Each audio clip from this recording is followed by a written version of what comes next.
বিসমিল্লাহির প্রিয় স্টুডেন্ট, আজকে যেটা আলোচনা হবে সেটা হলো নবম শ্রেণীর উচ্চতর গণিত অধ্যায় 2 কাপ জয়ের প্রশ্ন। এটা মোস্ট একটা ইম্পর্টেন্ট বলতে পরীক্ষায় খুব একটা আসে না, কিন্তু এর কৌশলটা একটু ব্যতিক্রম। আমরা যত উৎপাদক স্বাভাবিক নিয়মগুলোতে করি সেই রকম এটা নয়, এটা একটু ভিন্ন। তো এই ভিন্নতা যেভাবে আমাদেরকে গুছিয়ে নিতে হবে সেটা আমরা প্রথমে নিব হলো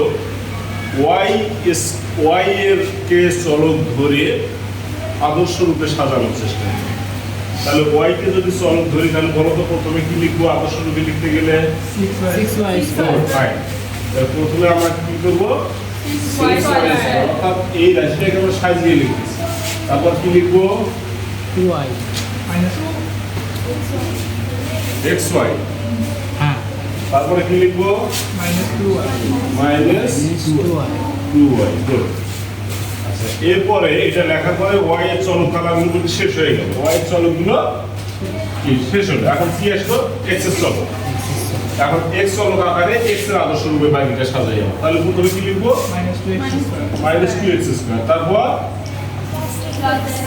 +8x - 8।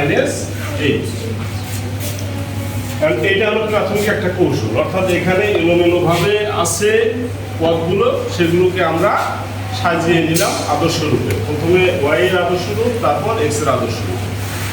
এখন বাকি আবারও একটা ইম্পর্টেন্ট কৌশল আছে, সেটা হলো আমাদেরকে একই জিনিস আনতে হবে। অর্থাৎ আমরা এখানে একটা মান করতে হবে। একই জিনিস আনতে গেলে আমরা লক্ষ্য করে দেখি, যদি এখান থেকে আমরা কি কমন যায়? ওয়াই কমন নেই, তাহলে x - 2 আসে। আবার সবগুলো থেকে যদি আমি -2 কমন নিই, তাহলে আমার আসতেছে কি? x² + 4x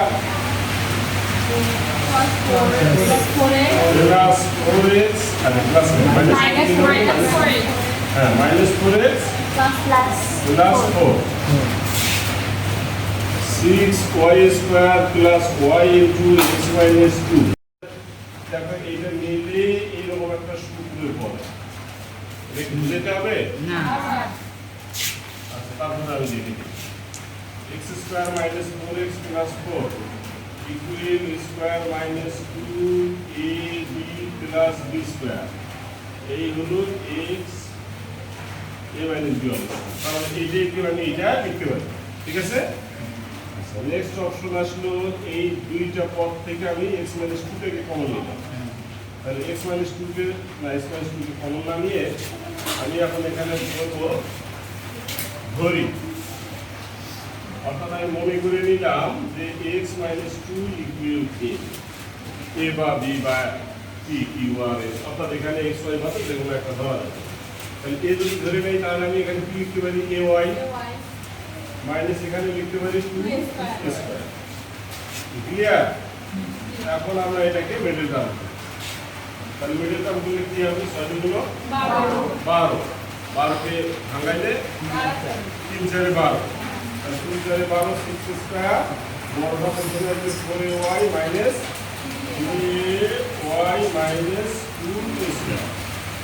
এখান থেকে কি কমন যায়? 2y কমন গেলে এখান থেকে থাকে 3y, এখানে হলো +2a, এখান থেকে কমন যায় a, কমন গেলে 3y + 2a, ঠিক আছে কি?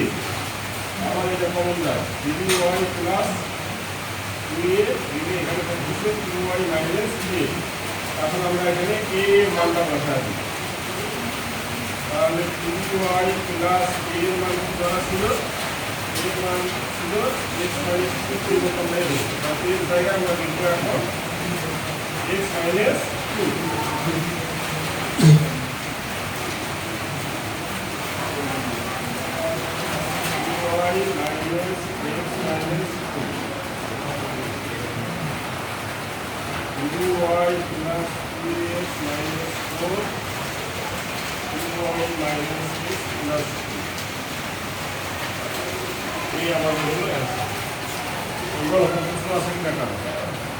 তাহলে এখানে ইম্পর্টেন্ট জায়গা কোনটা? ইম্পর্টেন্ট জায়গা এই লাইনটা, এই লাইনটা।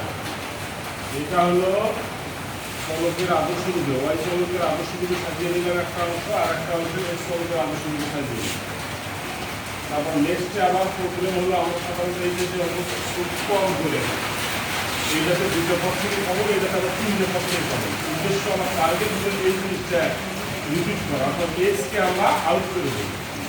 দুই জায়গায় এক্সের পরিবর্তে আমরা একটা মান ধরলাম, এই হিসেবে নিয়ে বড় ক্যালকুলেশন টাকা শুরু ডাইরেক্ট এক্স মাইনাস টু ধরেও অঙ্কটা কিন্তু করা যাবে, এ না ধরেও অঙ্কটা করা যাবে, কিন্তু সেই ক্ষেত্রে এইটার রেজাল্টটা আরও ক্যালকুলেশনগুলো বড় হবে, বুঝতে সমস্যা হবে এবং অঙ্কটা অনেক বড় হয়ে যাবে, এদিকে লাইনগুলোও বড় বড় হবে। এই জন্য আমরা এই দুটো জিনিসকে শর্ট আকারে নিয়ে আগে ক্যালকুলেশন করে নিয়ে ফাইনাল জায়গায় যা আবার মানটাকে বসাবো। তাহলে আমাদেরকে মনে রাখতে হবে কি, প্রথমে ওয়াই এর চলকের আদর্শ রূপ, তারপরে এক্স এর চলকের আদর্শ রূপ, তারপরে একটা পথ কিছু করবো না, এরপরে দুটো পথ থেকে কমন নেবো, আবার তারপর তিনটে পথ থেকে কমন